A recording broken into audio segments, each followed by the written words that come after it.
Long waits continue for 911 callers as cries for help are becoming more urgent. Thanks for joining us at 6. I'm Daniel Marin. And I'm Jennifer Sanders in for Britt Moreno.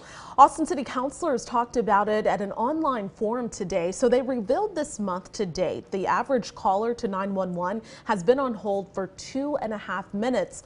The national standard is to answer 90% of calls within 15 seconds or less. Now, we've received multiple messages from people calling for help only to be left waiting. And now we're hearing from a 911 operator who describes conditions inside the 911 call center. KXAN's Nabil Ramadna goes in depth to share her story. Josh Mitford saw a bad accident on I-35 and dialed 911. It took almost 5.5 minutes to get an operator on the phone. Stories like this are happening more and more. You don't expect that when you call 911. Every day. Yep, it's happening every single day. When APD's 911 call center is fully staffed, it has 75 dispatchers. Right now, they only have 52. And out of the 105 operator positions, there are 49 vacancies. That means when a lot of people call at once, some have to wait. If we continue to lose employees, the call center is going to collapse, and we won't be able to provide any emergency services. We spoke to an operator who wished to remain anonymous. They tell us morale is low.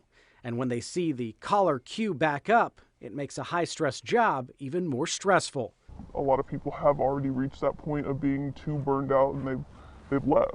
Starting pay was about $18, but increased recently. What can be done to keep people in these positions, but also attract more people to fill the void? To try and attract more people, our pay's got to be competitive. $22 and $24 an hour is not competitive in this region anymore. Core government service is responding to your emergency calls.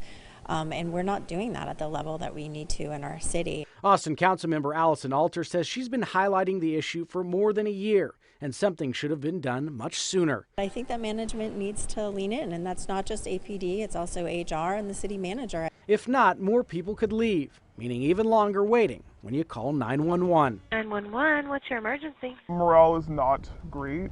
Nabil Ramadna, KXAN News. And we did ask the city manager to comment on this story, but his office declined, saying it was deferring to Austin Police to answer our questions. Last night, KXAN looked at the process for hiring applicants. We spoke to a person with experience working in call centers for customer service. They wanted to apply for the 911 call center, but says the requirements held them back. The job posting indicates the applicant needs to get 2 state certifications within 6 months and 1 year of employment. It also requires a skills assessment test, interview panel, and psychological assessment and interview. Now, KXAN did ask if it's considering changing any application requirements to be a 911 call taker or dispatcher. Austin Police Department did not say one way or the other, but did point out how it's taken some measures such as increasing pay for current employees. The department adds the hiring process takes on average 8 to 10 weeks from application to start date. Now, we do have a link to the job application portal with our coverage on KXAN.com.